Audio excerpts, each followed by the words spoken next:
right? And that's not only like college football or college athletics.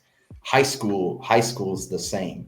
The NFL is kind of far away when you think about it, but like high school football is really part of the culture, is part of the community.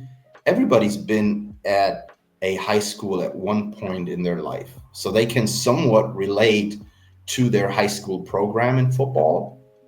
So if there's a rivalry game going on, you can bet there's there's a lot of commotion going I mean, on, and then it's like in the movies. If you watched Friday Night Lights, it is. yeah, It football. is. I know. Or It's crazy. I guess all. And college is pretty much the same. Like, yeah, college is different because not everybody's a student or alumni or whatever, but people gravitate towards the college that's like within their distance, right? People gravitate towards. So there's huge fan bases, and those college stadiums, they're Packed, huge. crowded, tailgating. It's different. I love it. Yeah. Now we talked about a lot about your how you got in touch with the American like football coaching. Of course, it's more professional. There's more money in. They have a different school system. Like sport is really connected into the school program. From your time being in the States as a coach or as a like walk-on coach, you had the view behind the scenes. Is that something that they can learn from Euro coaches or German coaches in general? I think what American coaches can really learn from us Europeans is how to manage time. Because we like I said, we sometimes only practice twice a week, and if you're fortunate, you got 2 hours. Some teams only got 90 minutes field time. Then you have to transfer off the field because whatever soccer team or whatever or whoever wants to use the field after you. I think we found our ways to be super efficient with our time. And sometimes I would say coaches in the States, they're a little spoiled when it comes to practice time. Like practices sometimes drag out for like 3 hours plus, but that includes sometimes your head coach giving you like a 15 minutes like motivational speech or whatever, where us Europeans, we would always say like, hey, like we only got so much time, let's start practicing, right? Or let's use our time or resources more in a more efficient way. When you got all the resources like time, money, fields, players, you don't have to be as creative as we sometimes have to be, right? You don't run you don't run into problems like you run in Europe. Like, hey, what do I do when I only have four offensive linemen in practice? That's a question a coach in the United States probably has never even thought about. Like, what do I do when I only have four offensive linemen in practice? Then Um, you take one of the D line guys or one of the fullbacks. I don't know. we are used to find ways for those problems, right? We have to be much more have like a troubleshooting approach. Like, if this doesn't work, hey, I got to troubleshoot. Players not showing up today for practice, got to troubleshoot. Oh, we're limited on resources. We don't have all the practice equipment that we would like to use. Hey, we have to build it ourselves from scraps or whatever, right? So we got to be, I think, like some of the creativity and problem shooting or troubleshooting, and then just time efficiency and time management. I think there's some things, a thing or two. I think American coaches could learn from either European coaches or coming over and experiencing the football culture in Europe and then develop those troubleshooting skills. Yeah, I mean, we talk about what they could learn from us, but you probably learned much from them. I can imagine. I mean, with Nick Saban being there as a head coach, I mean, probably has been an amazing time to see him coach, see him on the field, give him motivational speeches. He's just there's a reason he within the area he always just gets called coach. That's coach, right? While everybody else might address you with your name or a nickname or whatever, Coach Saban was always just coach. And while not being the biggest person in stature, right, his aura, his demeanor, if he enters a room, was crazy to witness. Like, I think first time I met him was at the recruiting halls in Bryant-Denny Stadium after a game. I think it was against Southern Miss or something. He just came into the room, shook everybody's hands, but you could feel like a person that's not that like tall in stature, but his aura being like amazing. Like everybody was in awe of him going around shaking hands like, hey, that's coach. So definitely one of the, if not the greatest who ever did it. I was really sad when we found out that we lost him out of coaching, but talking to some of the guys at the university, they all kind of saw it coming when they made all those changes about NIL and the portal and whatever. Not much of a surprise, but definitely a loss. For sure. Like he has. But he's enjoying life now, so good for him. Have you seen him as a broadcaster? I did. He's fun. He's fun to watch. It's a little bit weird when you see him cracking jokes on ESPN. I can imagine. It's a little bit weird. He looks like he's enjoying it.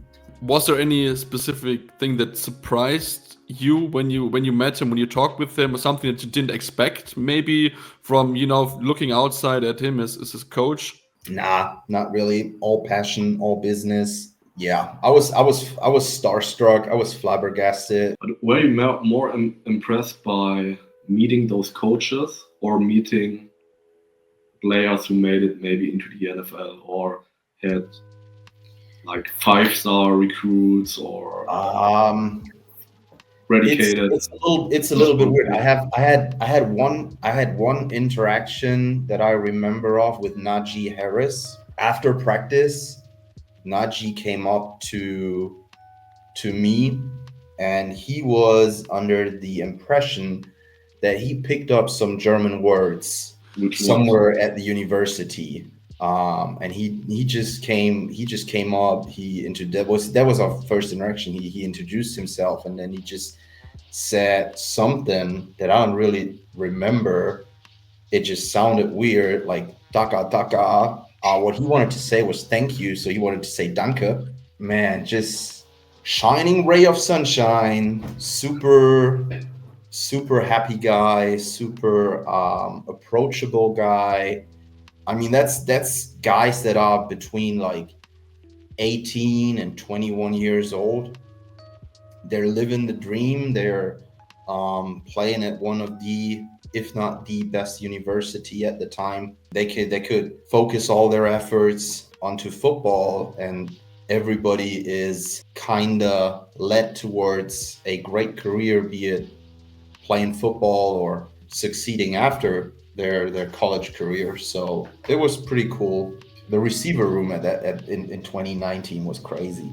I think it was Jerry Jeudy, Devontae Smith, Henry Ruggs. They were all at within one or 2 years. Also, like who was the linebacker at this time who gave CTE to everyone? I think he was the first round pick. Reuben Foster? Yeah, you met him? No, I think he left the university in 2018. I'm not 100% sure. He was a character. At least there's some stories about him. in the building. He was a character, but definitely great player, super passionate. You got in touch with a lot of coaches, with a lot of players. I mean, you had both. Like, you had a playing career, or you still maybe gonna coach again and continue your coaching career. You started as a coach. You started, I'm pretty sure, as a position coach, I guess, for linebackers. Or how was the beginning for you as a coach? I started out being the head coach. That was like, I mean, it was a situation back in Jena where we just founded the 16 and under.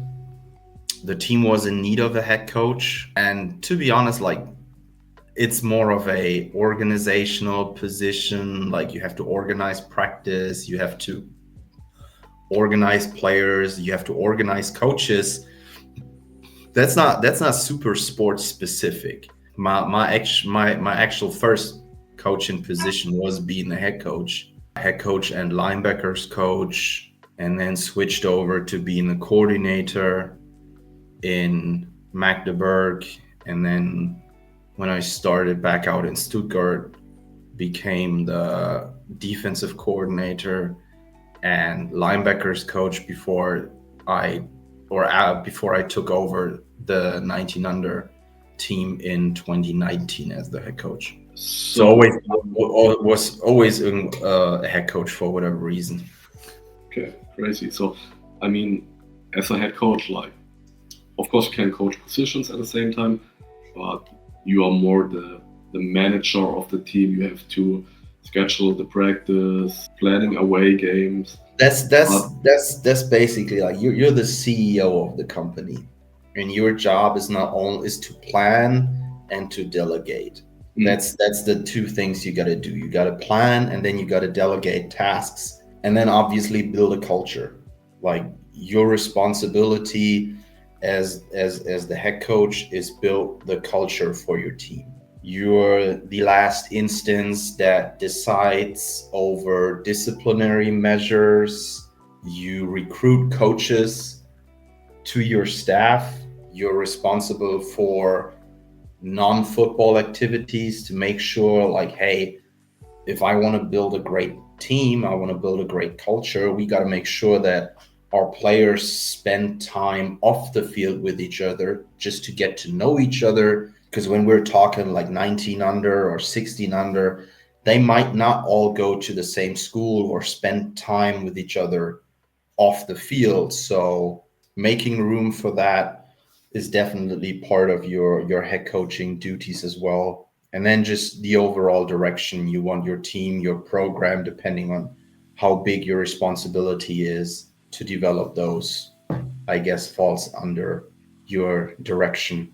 Another question would be, as you mentioned already, you coached youth teams, senior teams. Then the last team was the Oldenburg Knights, if I remember correctly. But did you also coach women in your coaching career? Occasionally. So I was invited to be a guest coach like once or twice. I know I was with the Tübingen Red Knights ladies, and then while I was in Oldenburg, helped out with the Oldenburg Knights Valkyries, which was our women's program. Occasionally coached women in football, but to be honest, it's not a huge difference. The football fundamentals stay the same. Everybody has to learn the same techniques. I would say players are just different physically equipped, but you look out, there's some girls out there, they're fast, they're athletic, they can do some things. Never underestimate them. Don't count them out. I mean, they play good football. We also want to switch on with flag football. I mean, it's coming Olympics 2028 will be within Los Angeles, be part of the Olympic movement. Did you thought about moving to flag football, or is it for you just too different to tackle football? I would say it's a different sport. Not taking anything away from it, it never really felt like something I enjoyed doing. Like I enjoyed the physicality. of the sport and the mental and emotional challenges the physicality brings with it. But I can totally see why people enjoy flag football. I think it's not much of a day's discussion, like either this or that, like either tackle or flag football. I think there's room for doing both, especially for some athletes nowadays. Yeah, I mean, we see with Zaratka from the ELF who played flag football national team with Italy, for example. So yeah, there's Jordan Bua, yeah. same. So Alex Haupert played tackle before he switched to flag football. right, Yeah. Tamir Zek, who just got signed to the Braunschweig Lions, he plays for the Italian flag football national team. So definitely some great athletes out there. And if the schedules allow for it, hey, why not pursue both? So, how would you describe your coaching style, and do you adapt your coaching style to different levels? Like if you coach youth programs or like senior programs, also women teams, like do you adapt or do you stick true to yourself, and how you would describe it? It's an interesting question, because that was part of what we were talking about this morning at the lecture for the C license, for the coaches licensing. I think first off, you have to be authentic. Like, you got to be yourself. You cannot try to impersonate a certain coaching type. Let's say you're more like a screaming, yelling, rah, rah type of coach, right? You cannot suddenly not be yourself, because players watch their coaches much more than their coaches sometimes recognize. And as soon as you start not being authentic, they will recognize it. They will stop trusting you in a certain way when they feel like, hey, he's not being authentic right now. He's not his own self right now. They might question some things you say. So better be yourself, better be authentic. Try to build relationships with the players that you coach. And it doesn't matter what level you coach at. You always try to build a relationship first, because an athlete that you have a relationship with, they will always be more receptive to your coaching than an athlete that's like a stranger to you. I think everybody can somewhat relate, maybe back to their school life. If they had a teacher that they really liked, you would always like more look forward to those classes. You would be more willing to do your homework. You would be willing to, like, more often be willing to study for tests just because you liked that teacher. You had a connection to that teacher. And it's kind of the same with coaching. If you got a coach, can be your position coach or coordinator or whoever, that you really have a relationship with, that you have an understanding with, you're much more willing to come prepared to practice, to really give it your all in practice, but also like run through a brick wall if your coach asks you to, right? You're playing for your coach.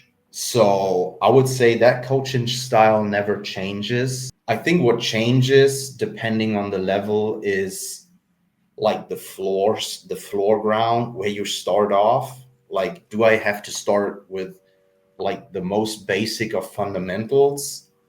Or can I build up, or can I build upon something like that's already established? Like, if I got a player that already has great fundamentals, I can just rep those fundamentals, make sure they're not getting lost, but still, but also I can start building up on something.